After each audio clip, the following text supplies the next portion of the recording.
more than slips in on the Formula 3 car, he slips in very well. No corner, I think, should be a good place to pass in that case. Yeah, absolutely. And this, the mentioned earlier on,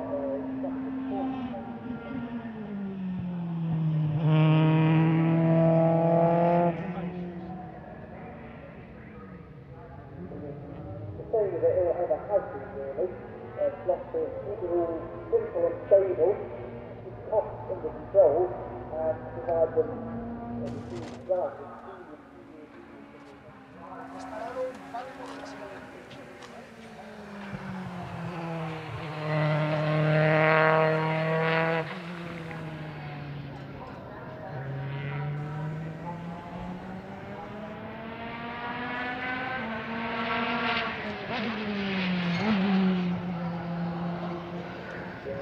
Now those second points alongside Germany in that championship. So the talent that we're going to see out there today, as we often see with Formula 3 races, is how Formula 3 should be. The drivers that are out there racing really are potentially starting to reach it. Yes, and just on the TV system, they've got their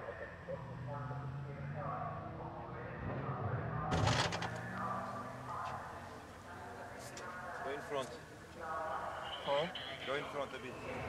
Yeah, can we push him a little bit in front?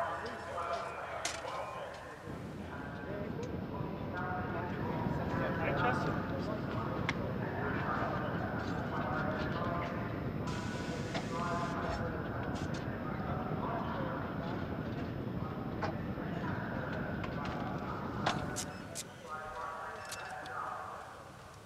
¿Estás cerrando más, Javi? Tercero. 10.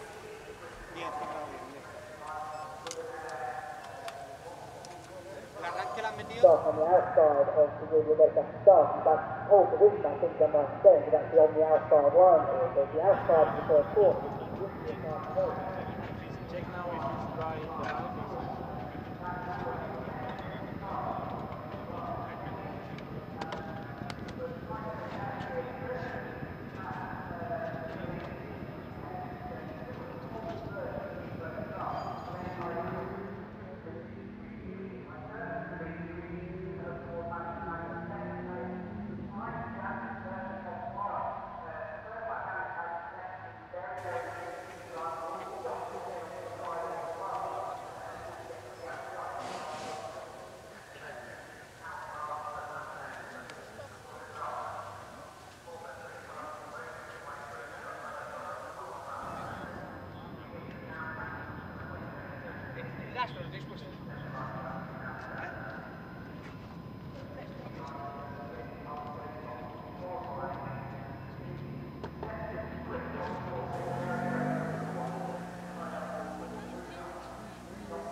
Then the next left sequence you're offline for as well, and it's seriously optimising your run.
Europe atmosphere, very interesting race. Pretty tight qualifying time. The whole car was controlled by over a second, very close up. And they're rounding off the day today at 5:30 to the Maserati. Both ways into that.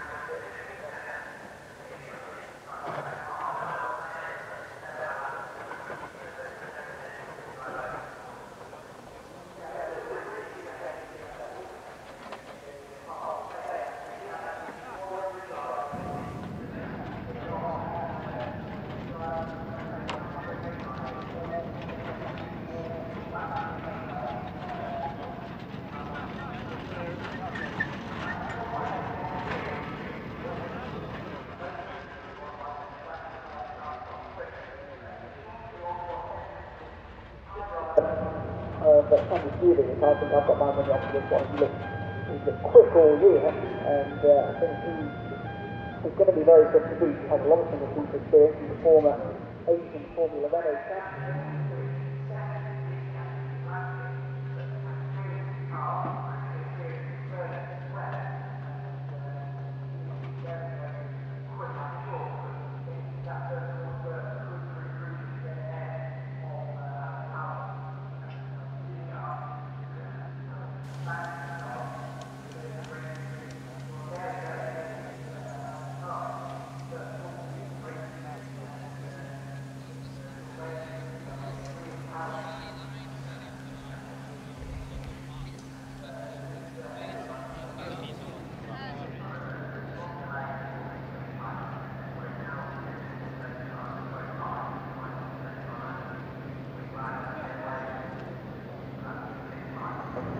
It's just being cleared now. That's the potential mechanics and marshals down there. And we're getting the green flag lap underway here. Course racing the Silverstone Grand Prix.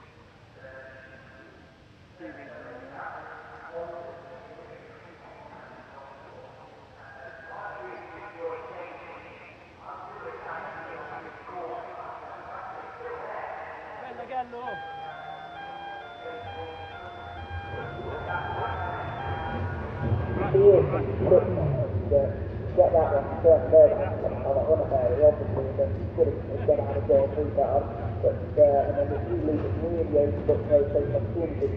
And these races here actually last year for the races were probably the two best races in the season as well. So I think it's an exciting pair of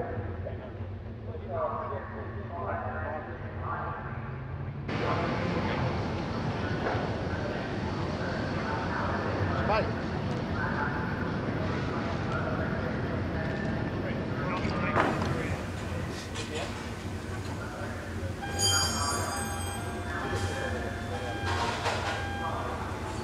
Hay un motor arrancado. Hay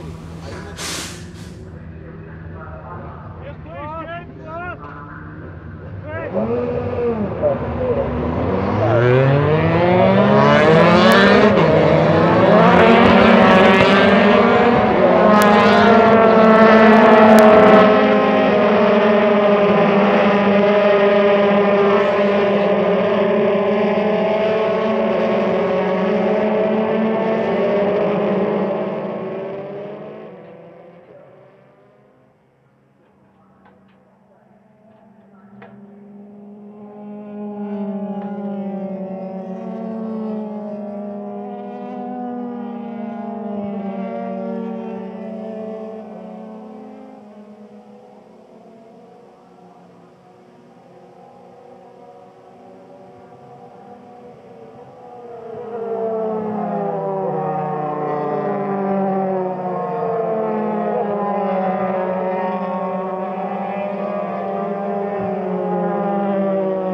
just on the inside of the circuit.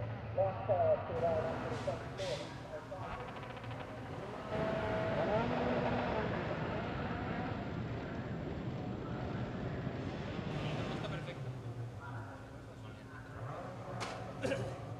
When that last car don't stop, good block as it downstairs.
goes for Janos as the pair of them propelled then onto the hangar straight. And Janos needs to be a car length or so closer to Tereshchenko, I would suggest, if he's going to be able to overhaul him by the time they arrive into Stowe. It's not quite near enough, so the pair of them out to Stowe corner. It's the legendary tale about Ayrton Senna in qualifying for the 1985 British Grand Prix here, when the Lotus team, which was his first year with Lotus, said that in these turbo cars, Stowe isn't flat. And he said, well, I think it is. Went out, tried to take Stowe flat, had a spin, and thought, no, that was my mistake. It's not beyond the realms of possibility.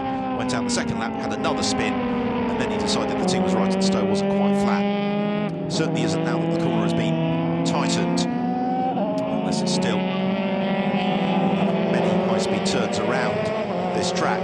So this is the new section of the circuit, relatively speaking. It was introduced in 2011. Really adds an extra couple of overtaking opportunities. Also makes for great spectating potential out at Beckett's as they then accelerate onto the Wellington Straight. And then Janos thinks about the move to the inside Tereshchenko. That almost smacked to desperation there from Artur Janos, who went for a gap that was always going to close. Fortunately, he was able to get the car anchored up in time. But what he's being able to do, though, is begin to ask all the right questions of Konstantin Tereshchenko. He's beginning to make Tereshchenko in the white car start driving with his mirrors rather than what's going on in front of him. And that could be crucial again. He thinks about the move into Copse Corner, which is almost flat out in these Euroformula open cars. And then you run out wide, take the curb, climb ever so slightly uphill over the crest into Maggots and Beckett's, and we're back to where we were. Now, what's been interesting is neither of these drivers has been particularly clean in terms of the racing line. They're not sliding the car through Beckett's, but that's much better from Janos. Now, does that give him a bit more momentum onto the hangar straight? Janos using the slipstream effect from Konstantin Tereshchenko. He's still a car length too far back, I'd suggest, to challenge into Stowe. Janos would agree with me. He thinks better of it, but again, he was forcing a big slide out of Konstantin Tereshchenko. Essentially, if you're going sideways, you're not going forward. That's one concern. The second concern is the durability of the Dunlop tyres if you keep doing it Colin McRae style. Out of club, then, we are watching the fight for fifth position between Konstantin Tereshchenko and Artur Janos. Out front, Sandy Stuvik leads the way. That's Parlo second, Yaron Stern in third, and Janos looking for a move that was never all into Abbey. Tereshchenko, by covering it, runs out wide. He's going to keep his foot in through Farm. Rejoins just behind Janos and into the path of John Simonian. And Simonian looks to the inside of the loop.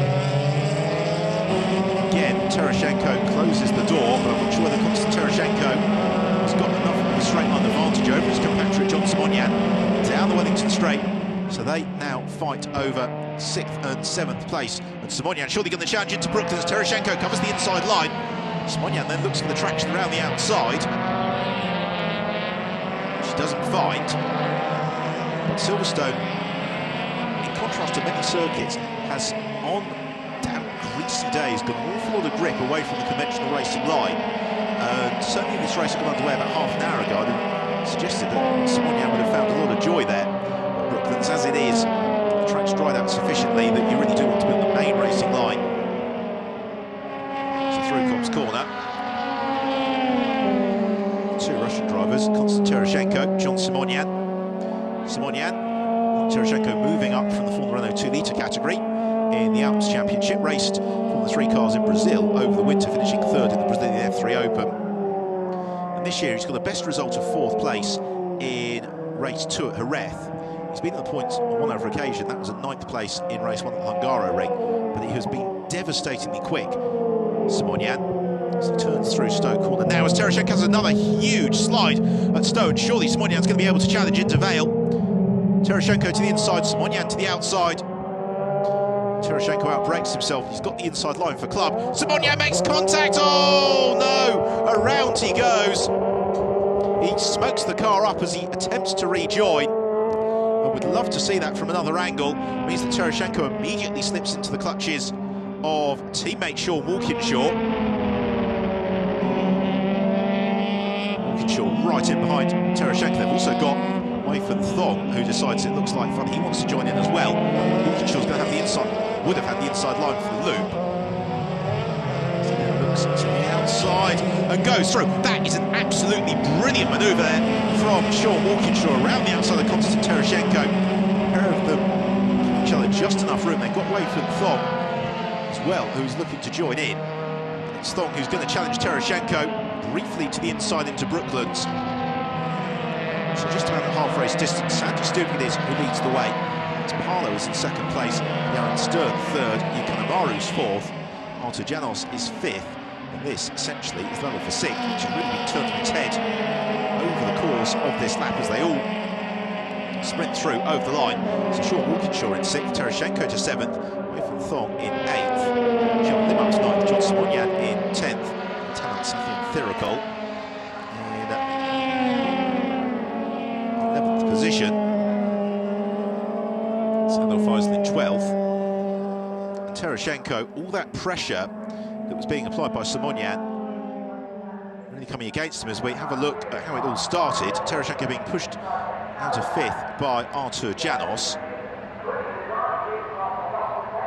And they may or may not want to dispute now. Here was the move at club, and that was a case of neither driver giving each other quite enough room.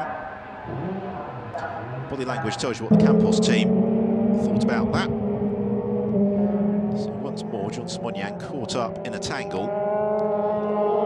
He is up behind Chaewon Lim. A pair of them have certainly met tyre barriers more than once this season and would like to avoid doing that this afternoon. They're also both up into the points in 9th and 10th position, and therefore they can keep it on the black stuff. That's going to add to their championship tally. Consistent finishes in the points when you can't bring the car home on the podium. It's always a good way of attracting potential deposits further up the ladder. So here's the race leader, Sandy Stuvik, who has led pretty much all the way after that very smooth start leading into Cops Corner, and he's shaken off Alex Parlo. Parlo now 4.3 seconds adrift of Stuvik. Yaron Stern in third, a further 3 seconds back from Parlo. Shows the pace Sandy Stuvik is running at the head of the field. Yukan Amaru is in fourth, Janos in fifth, and then this thoroughly entertaining scrap going on for the remainder of the points positions. Away from Thong here, it's got Chaewon Lim up behind him, and then Simonyan completing that train of cars. Sean Walkinshaw looking to drive away from this queue. Walkinshaw, who has won Formula 3 races in the UK before, a double winner in the F3 Cup at Anglesey going back a couple of seasons. And Sean also probably one of the busiest drivers in the field, because alongside his own racing career, he's also a team principal of Sean Walkinshaw Racing, who compete in the BRDC Formula 4 Championship, which is a national series in the UK, and a series that drivers would look to graduate from into the Euroformula Open. Chaewon Lim and John Simonyan do battle through Stowe Corner. Now, can Simonyan apply the same tactics that he and Janos did with such effect to Tereshchenko? Because really this whole sequence of events has been precipitated by that pressure that Janos was applying to Tereshchenko, getting Tereshchenko to slide the rear of the car, start to use those Dunlop tyres as Wei-Feng Thong really applies the pressure now. Driver who raced last year in BARC Formula Renault, so finished third in the Macau Formula Master race. Cross into the Euroformula Open, learning the circuits really as he goes. A strong afternoon here in 8th position. And if he can get himself up ahead of Konstantin Tereshchenko for 7th, that would be Wei-Feng Thong's finest finish of his Euroformula Open career to date. He's not quite close enough to Tereshchenko down the Wellington Straight, but he thought about that late move into Brooklands. Simonyan in the black, grey and orange car with the orange and blue helmet. Thinking much the same thing. Chaewon Lim, who finished last year 5th in the copper class, the F308 chassis. Before moving on to the Lara F312 car, 2014. Having one of his stronger performances of the season thus far. He's beaten the points twice, then with 2 5th places. As they all scrabble with each other, they've got Talant Sathian Thirikol closing in behind them. So we're soon going to have 5 cars contention for 4 podium positions, as that was a big bump across the curbs there for John Simonian. Whether or not that's delayed him onto the hangar straight remains to be seen, as he settles into the slipstream right behind Chewan Lim. Is Simonian going to be close enough to challenge here? He looks to the inside. He can't quite prize that opening at Stowe, but Lim knows that Simonian's there. You saw him glance left into the mirror again on the brakes into Vale.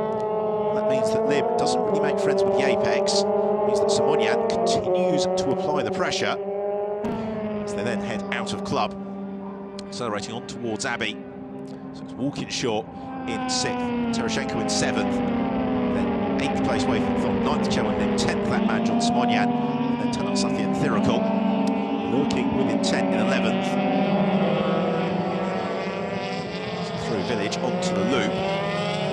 Again, the drivers really dancing on the cohesion behind the wheel of these cars, because, to explain, Formula 3 cars generally have far more grip than power. The engine performance is quite heavily restricted, and therefore the corner speed is critical, but more importantly, corner exit speed. And the conventional wisdom would always be that you just carried a very constant radius of corner speed at the wheel of a Formula 3 car. That really started to change back in 2001 when Takuma Sato swept all before him in the British Formula 3 Championship with a very different driving technique, which was, instead of trying to keep the throttle balanced through the corner, was to brake sharply as late as you dared, come out the throttle completely, and then pick up the throttle again almost immediately after. And what they were finding is, although that felt counterintuitive, it actually meant that the car was carrying just a slightly higher terminal velocity down the straights. So here is then the gap from 1st to 2nd, 5.8 seconds between Stuvik and Parlow. Sandy Stuvik beginning to make this look very straightforward. This would be his 5th victory of the season if things stay as they are over the next 4 laps or so. It would bring him back to the top of the championship standings. It's Parlow, though, continuing to build his reputation. Circuit that Parlow has never raced on before.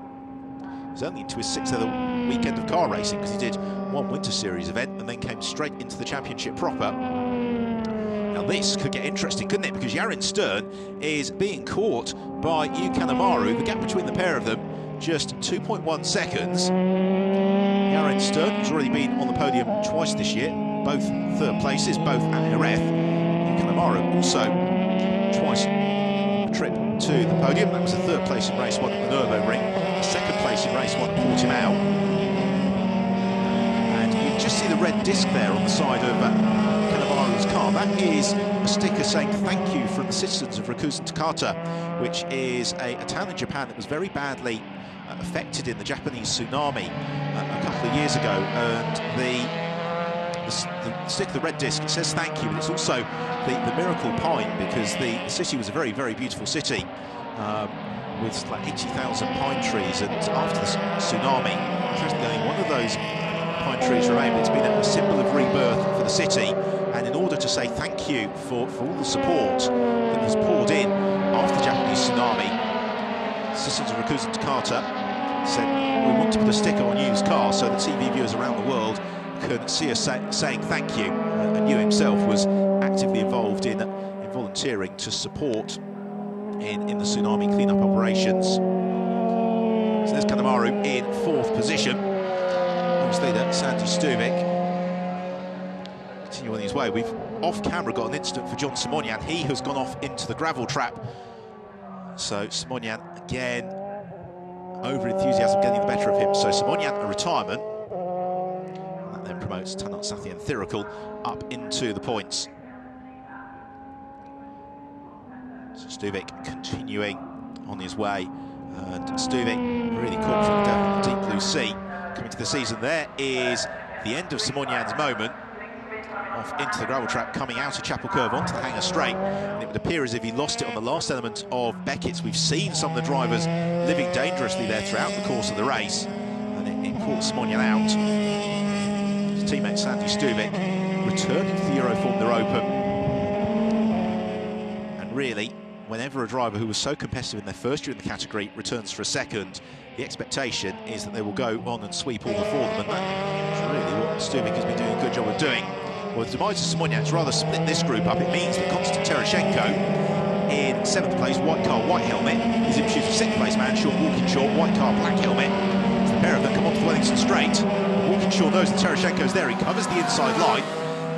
Campos mechanics watch on nervously, lest they be up all night rebuilding cars. As Walkinshaw covers the inside line through, Brookton slithers out, gets the car stopped in time to cover the inside line for Luffield. Tereschenko looks to the outside, he's not going to find an awful lot for him there.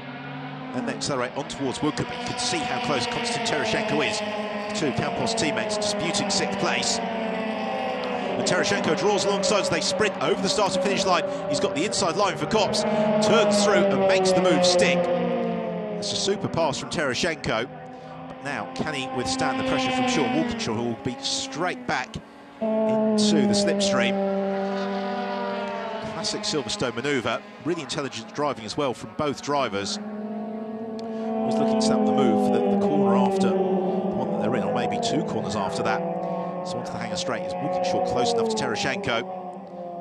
He's not really. Then there's the gap back to Weifan Thong in 8th place, and Weifan Thong likewise unlikely to be able to close in as through Stowe, accelerating into the braking zone for the Vale and Club. Down through the gears, seesawing at the wheel there for Konstantin Tereschenko, and that would suggest that the grip maybe isn't all that he'd like it to be, because generally what these drivers want to be doing, what they'll be watching for when they analyse their in-car footage after the race, is for one single smooth progressive turn of the steering wheel. That means that everything's working for you. When you're seesawing at the wheel, it means you're constantly correcting and the car's just not performing to your liking. As if to demonstrate the point, there is Sandy Stu with just that single turn of the wheel through Luffield as he accelerates on towards Woodcote and through to the completion of lap 14 into the last lap of the race for Sandy Stuvik. This would be the 5th win in 9 races for Sandy Stuvik, over a 50% winning record for the season.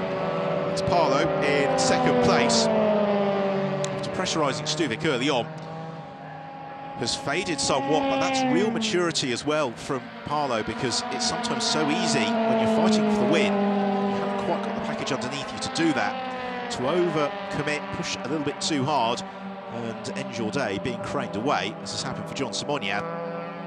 Seb Parlow has been able to build a nice, comfortable buffer for 2nd place. So through Stowe Corner, right out to the furthest extremity of the circuit. In fact, for any geography fans out there, the pits complex here at Silverstone is in Northamptonshire. Stowe, Vale and Club's actually in Buckinghamshire. You go over the county boundary midway through the lap before then accelerating back into Northamptonshire as you accelerate past the wing pits. So in 2, Abbey and Sandy Stuvik has absolutely dominated once more. He was able to break the toe from Alex Parlow early on. Relentless pace really throughout the course of the race. Something that Sandy Stuvik has been so good at doing is dominating a Euroformula Open race look so straightforward. It really isn't. He will have been working incredibly hard behind the cockpit, behind the wheel, in the cockpit. The G-forces will have been taking their toll.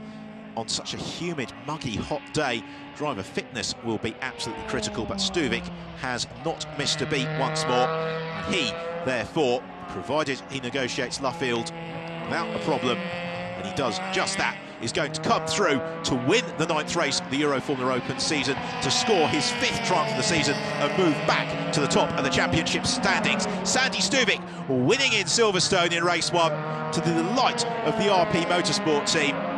Stuvik celebrates, as does Alex Parlow, an excellent 2nd place. And Yarin Stern through in 3rd, underlining the competitiveness of this Euroformula Open Championship. 3 different teams in the top 3 places, 4 different teams in the top 4, because Yuki Amaru across the line in 4th place. 5th has gone to Artur Janos, and 6th claimed by Konstantin Tereschenko from Sean Walkinshaw, Weifan Thong, Chaewon Lim and Tanak Sathian Thirikal, completing the top 10. The end of a race that in the end turned out to be a little bit attritional. So RP Motorsport once more celebrate. They have now been victorious in 7 of the 9 races that we have had thus far in 2014.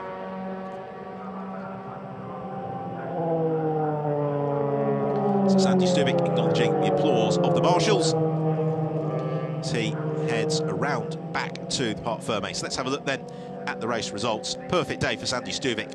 Fastest lap, race victory, 8 seconds clear of Alex Palou in second. Yarin Stern a fine third, clear of Yukan Amaru. Artur Janos unmuted fourth, but he did gain from his grid positions. Then Konstantin Terashenko in sixth, Sean Walkinshaw seventh, Wei Fen Thong, Chaewon Lim and Tanat Sathian Thirikul will all be pleased to have got into the points. After that ferocious scrap, Saud Al Faisal just outside the points. Disappointment again for John Simonyan, the same for Christopher Her and Andres Sarabia after their contact. Nicolas Poder and Henri Baptiste will be pleased to walk away from that nasty incident. So here then is what the championship is looking like. Sandy Stuvik now 11 points clear of Palou and Janos, who were tied on 150 points apiece. Well, here's going to be once more an absolutely thrilling finale to the Euroformula Open season. We had it in 2012 between Mans Grandhagen, Nicola Shiro and Gianmarco Raimondo. We had it last year between Jones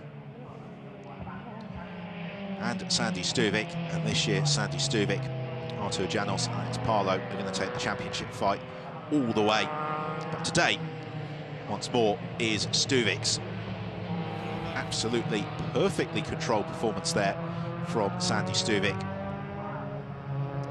who is just devastating every single time in the early stages of the race. He's able to build that buffer up very quickly early on, and thereafter it is very challenging for those behind to get onto terms.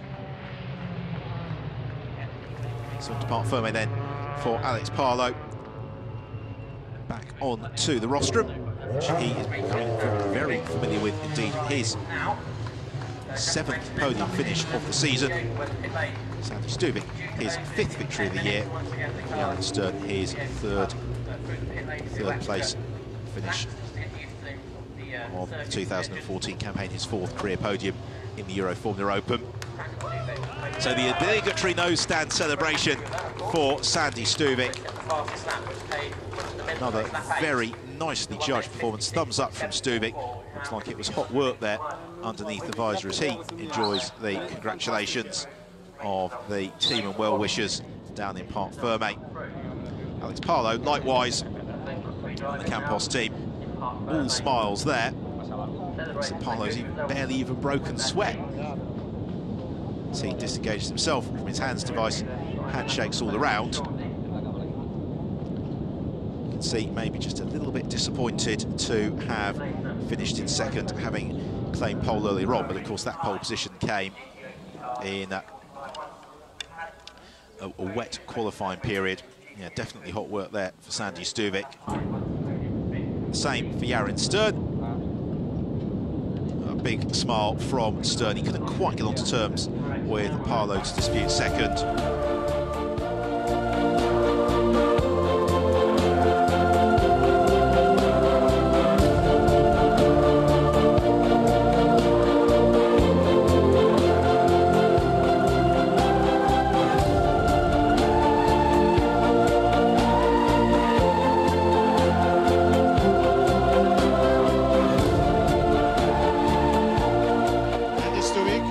Yet another victory. That's great here in Silverstone.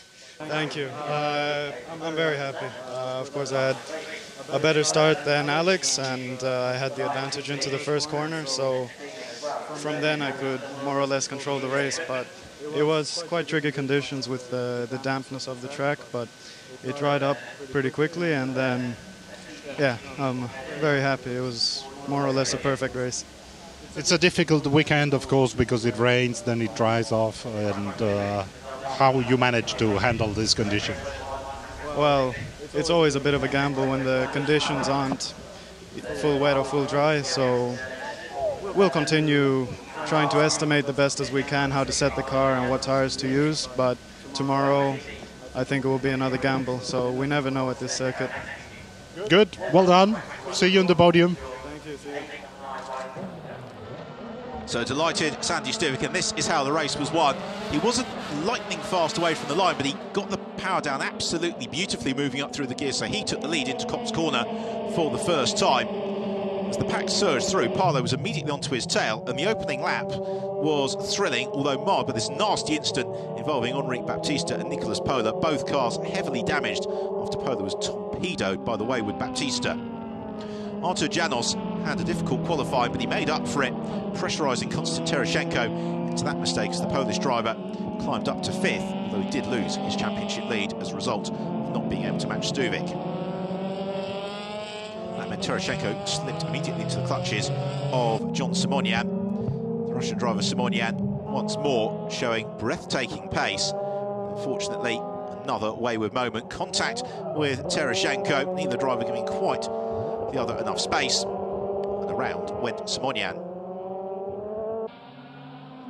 Konstantin Tereshchenko, though, bounced back with a plop, meeting on terms with teammate Sean Walkinshaw as the pair of them fought over 6th. And Tereshchenko completing a lovely manoeuvre to the inside of Walkinshaw into Kopp's corner. Out front, though, it was Sandy Stuvik's day. He controlled proceedings absolutely to perfection to win by just over 8 seconds from Alex Parlow, with Yarin Stern completing the rostrum. So that victory for Stuvik, his 5th of the season, giving him the championship lead, with Parlow and Janos tied in 2nd. Sandy Stuvik getting very well versed in the art of celebration in the Euroformula Open. So now we've got the teams congregated at the foot of Parc Fermé, ready to applaud the drivers up onto the rostrum. Legendary Silverstone rostrum has played host to so many greats of the sport over the years. So first of all, 3rd place for Yarin Stern. Runner-up, you can hear the Campos team cheering for Alex Parlow. Handshake between Parlow and Stern. And then our race winner, Sandy Stuvik. And a 7th triumph of the season for RP Motorsport.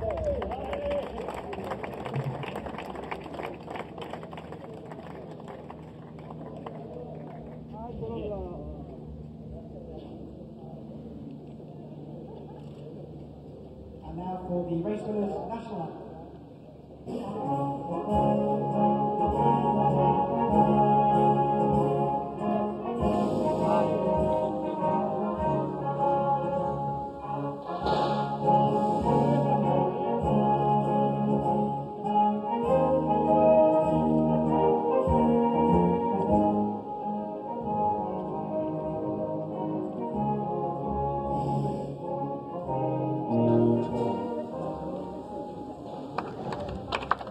National anthem ringing out once more in honour of Sandy Stuvik, who has bounced back in the most perfect way possible after that difficult trip across to the Hungaroring.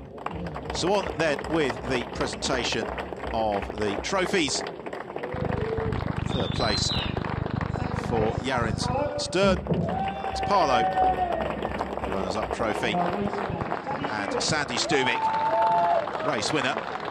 Very nice trophies for the drivers this weekend, with RP Motorsport celebrating as the winning team.